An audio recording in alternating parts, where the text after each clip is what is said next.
Hello, fragrance specialists. My name is Chance. Welcome to my guide, and thank you so much for taking a look at another essential oil breakdown.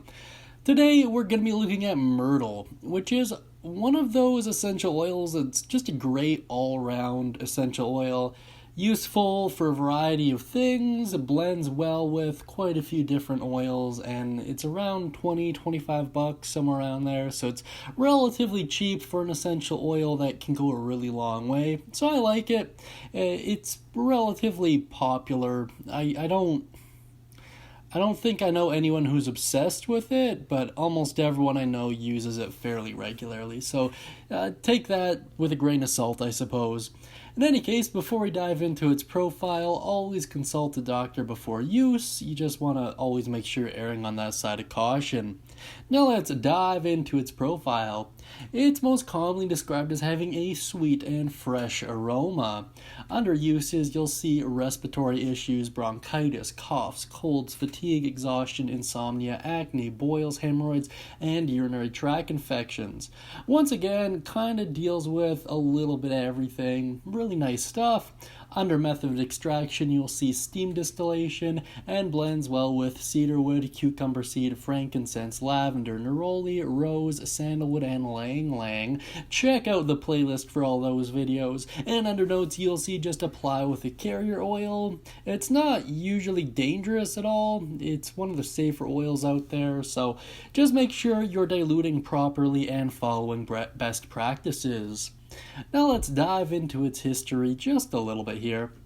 It is an evergreen shrub native to southern Europe, North Africa, West Asia, Micronesia, and the Indian subcontinent.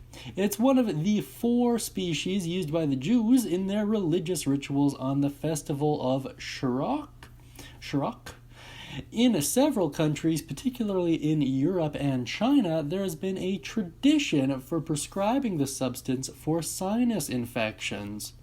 Long story short, it's found in a ton of areas, so you really don't have to worry about the supply of it dwindling anytime in the future. It has a strong decorative appeal as well, so a lot of people have it just for decoration.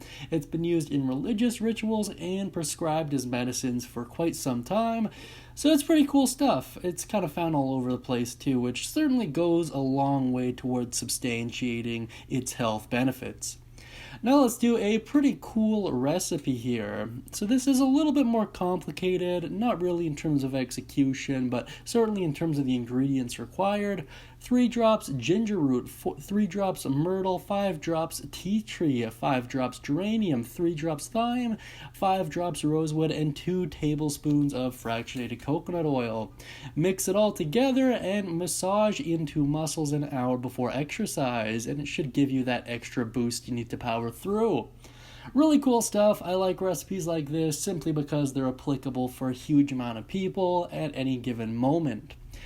In any case, please let me know down beneath if you have any thoughts, questions, comments, concerns, or recipe ideas regarding myrtle, and as always, may all of your future endeavors smell divine.